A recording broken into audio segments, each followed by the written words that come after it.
You can multitask. You tweet, you Twitter, you tweet, you email and text. Your life is abuzz with electrical communication. I know.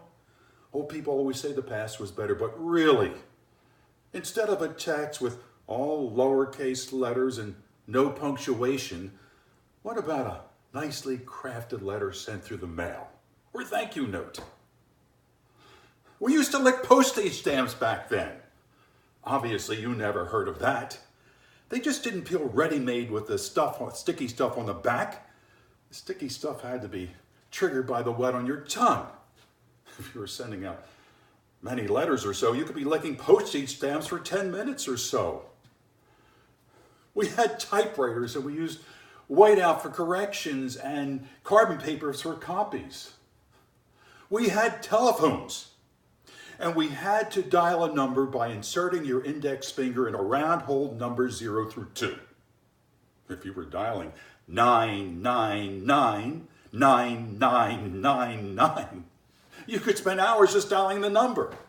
We had patience back then. Well, we licked postage stamps. It was unpleasant, but it was necessary. We didn't multitask. Doing one thing at a time seemed appropriate. But I guess you can sort of listen to a play, sort of send an email, sort of play a video game all at once. It must be wonderful. I know. I sound like a hack. But I don't like change. My play is about the change in the weather. But there have been other changes too. There are 785 television channels. You can watch a news report that matches exactly what you think. In the 50s, there were 3 or 4 channels and they were in black and white. And there are no child stars who grew up to be drug addicts like Lindsay Lohan. I mean, Haley Mills was in the original Parent Trap and she grew up to be a nice, sensible woman.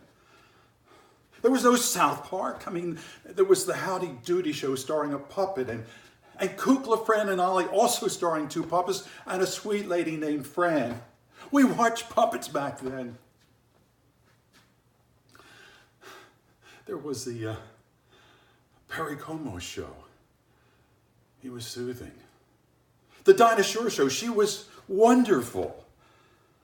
The Bishop Sheen show came on at Sunday evenings. A Catholic bishop had his own television show. He gave sermons on television. We weren't Catholic, but we watched him anyway. He said things that made sense on television.